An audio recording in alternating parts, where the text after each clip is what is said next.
مجھے اچھا لگتا ہے مرد سے مقابلہ نہ کرنا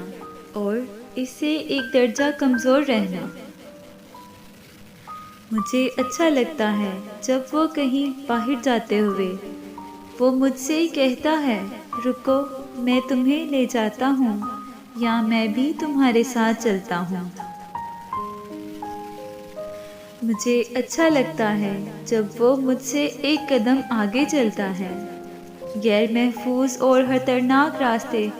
پر اس کے پیچھے پیچھے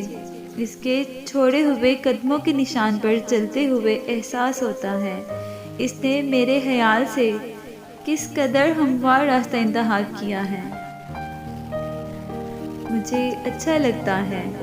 جب گہرائی سے اوپر چڑھتے اور اونچائی سے ڈھلان کی طرف جاتے ہوئے وہ مڑ مڑ کے مجھے چڑھنے اور اترنے میں مدد دینے کے لیے بار بار اپنا ہاتھ بڑھاتا ہے۔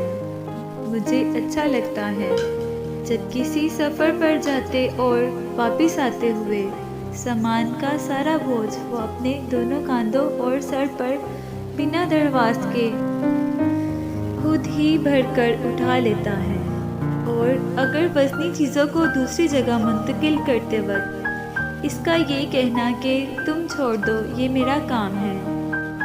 مجھے اچھا لگتا ہے جب وہ میری وجہ سے شدید موسم میں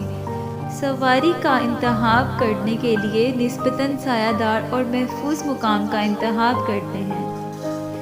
مجھے اچھا لگتا ہے جب وہ مجھے ضرورت کی ہر چیز گھر پر ہی مہیا کرتا ہے تاکہ مجھے گھر کی ذمہ داریوں کے ساتھ ساتھ باہر جانے کی دقت نہ اٹھانی پڑے اور لوگوں کے نامناسب رویوں کا سامنا نہ کرنا پڑے۔ مجھے اچھا لگتا ہے جب رات کی ہنکی میں میرے ساتھ آسمان پر تارے گنتے ہوئے وہ مجھے ٹھنڈ لگ جانے کے ڈر سے اپنا کوٹ اتار کر میرے کاندھوں پر ڈالتا ہے۔ مجھے اچھا لگتا ہے جب وہ مجھے میرے سارے غم آنسوؤں میں بہانے کے لیے اپنا مضبوط کاندھا پیش کرتا ہے اور ہر قدم پر اپنے ساتھ ہونے کا یقین دلاتا ہے۔ مجھے اچھا لگتا ہے جب وہ بدترین حالات میں مجھے اپنا متاع حیات مان کر تحفظ دینے کے لیے میرے آگے ڈھال کی طرح کھڑا ہو جاتا ہے اور کہتا ہے ڈرو مت میں تمہیں کچھ نہیں ہونے دوں گا۔ مجھے اچھا لگتا ہے جب وہ مجھے غیر نظروں سے محفوظ رہنے کے لیے نصیحت کرتا ہے اور اپنا حق جتلاتے ہوئے کہتا ہے کہ تم صرف میری ہو۔ لیکن افسوس ہم میں سے اکثر لڑکیاں ان تمام خوشگوار احساسات کو محض مرد سے برابری کا مقابلہ کرنے کی وجہ سے کھو دیتی ہیں۔ شاید سفید گھوڑوں پر سوار شہزادوں نے آنا اسی لیے چھوڑ دیا ہے